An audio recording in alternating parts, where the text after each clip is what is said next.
Hi folks, and welcome to another edition of Alistair and Gregor's Veg Garden. It's been 4 weeks I think since the last one. Today is Saturday the 21st of October. You can hear Storm Brian, new name for one.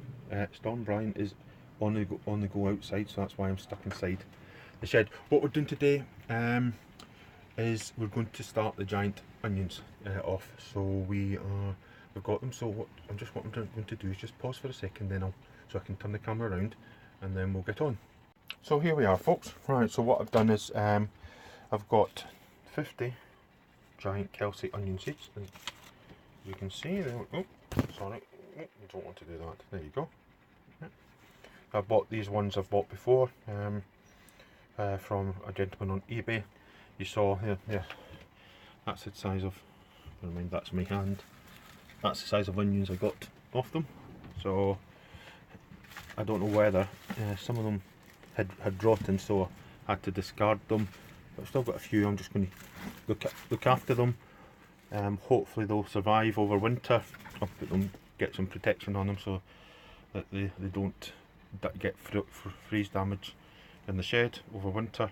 And then I might actually try and grow some seed heads from them next year. We've got that's still quite a good one there.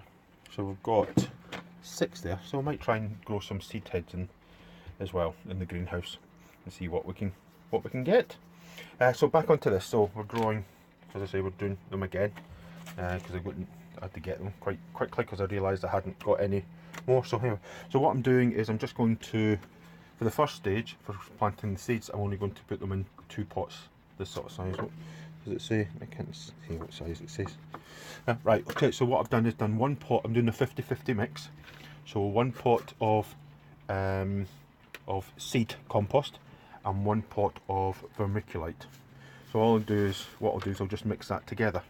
I'm not going to go through, show you the boring part. So so in essence, just going to mix it up, put it virtually in, put the seeds on, and then what I do is I put a little bit of vermiculite on top, because I find that actually helps them germinate. So what we've got, they will then go into, I'll just quickly show you, just popped it on. This is the grow cabinet, where one light's gone, but the light's still good. So for the short term, that'll do. So we've got the heater on. It gets up to about 19-20 degrees. So we'll start them off. We're probably about, this year, we're probably about a month ahead of last year. So I'm thinking 4 weeks. If we can get 4 weeks extra growth on them before having to pick them, then that, to me, that would be really good. I'm really pleased. So right, what I'm just going to do, I'm just going to pause again. I'll do my little bits because, as I say, you don't want to see me doing that sort of stuff. And then what I'll do is I'll then show you at the end, and also give you a little update about the garden also at the end. So welcome back, folks. Here we go, done. Water's just in there, just give it a good soak. So in each of them is about 25 seeds. Just to make sure that we always get the strongest. I know I think 50, we'll probably only get about 8 or 12 out of that, but we'll gradually, once these germinate and come up, we'll then whittle them down. 8, 16, probably down to about 32, and then we'll whittle them down to 16, and then possibly 8, so about half. So that's the idea. You're only wanting the really strongest ones, and you've got the failures as well of germination. So got it here, T5 grow lights there. Temperature is about nearly 25, so that's fine. So what we'll do is we'll just leave them. I just leave the lights on now because I think it helps them. So if they do crop up, they don't start going leggy because there's no light about. So and I use the vermiculite on top because that helps light get in to help germinate them. So they'll leave them like that, and that'll be them, folks. Right, so I'll check on them in a few days' time and see how they're doing. So let's just come out. So that area there was where the giant onions were. For next year, big changes. I'm not going to be growing as much next year because I'm completely redesigning the raised bed area. I'll try and take a little snapshot video to show the sort of plan that, but all these beds are going. We're going to have slightly higher up again.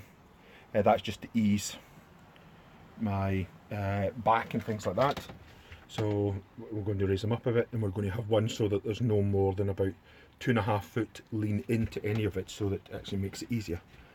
So we're going to completely change, because it is has been a sort of mishmash of different bits, and we're going to have the netting up so that it's completely covered as well.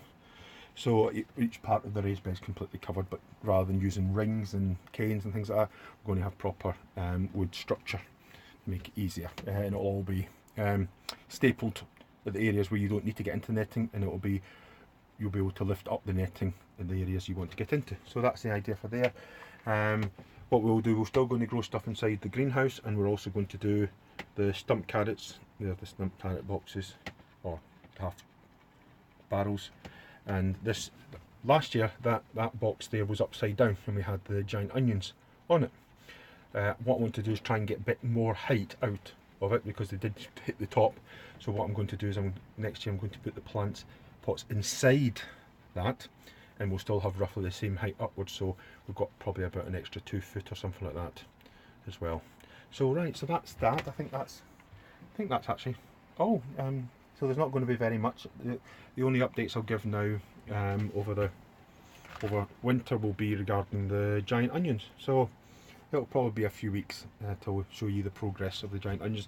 Next phase will be when they've sort of got to a decent height, sort of the crook stage. So crook stage is when it's just, so it comes out like that. Oh, sorry, you can't see it because I've got black gloves on. So it'll then start to go like that. When the leaf starts to go, that's the time when you want to try and pot them on. So that's what we'll do. We'll pot them on to the next stage. They'll be in individual pots at that point, because they're in a shared pot at the moment, and then it's a gradual putting them up. Every time you want to plant them on to the next stage, you put them into a bigger pot. So we're going to gradually do that. Right, folks, that's me going to finish. It's not a really long one, because not much happening now. So thanks very much for watching. As I say, updates will be up and down depending on what's happening. So right, so thanks very much for watching. Thanks for subscribing. Thank you for your comments and your likes. Pass it on. Please share to other people what you've been watching at, so then we get some more subscribers, because we're teetering about the 150 mark. So we're nearly at that magic figure for me. So if we just keep going, and then we have get some more viewers and more comments, and also more advice. I'm always open to advice. So thanks very much for watching, folks. Hope you have a lovely rest of October, and it will probably be, I think it'll be into early November when the next one's done. So take it easy, folks. Have a lovely time, and I look forward to seeing you in my next video. Bye just now, folks. Hi folks, here we go. I just add on to the end. This is the plan, so you can see at the top. Let me just get my finger. Oh, right, sorry, there. So that's the bit against the fence there. So that's 2 foot 6 inches deep, so 2.5 foot deep. It'll then come down there, and this one here you'll be able to access from both sides, so that's why it's 5 foot, so you can access it from both there. This is where the gate is, come here, and this bit here is an existing long one that goes, sorry about the focusing, that one down the bottom is the one that's currently there, that I think I had the purple sprout and broccoli and things like that in. So the idea will be that you will walk, sorry, excuse the finger, walk up here, down there, in the greenhouse will be here, and the shed will be in this area here. So that's the idea, folks. So watch out for that at some point. So as I say, next year there's not going to be any growing in the raised bed area. I'm just leaving the parsnips in there at the moment, and the leeks just to grow over winter, and then in spring it'll be time to start building stuff ready for planting the following year. As I say, we'll go in the greenhouse and the giant onions and stump carrots outside.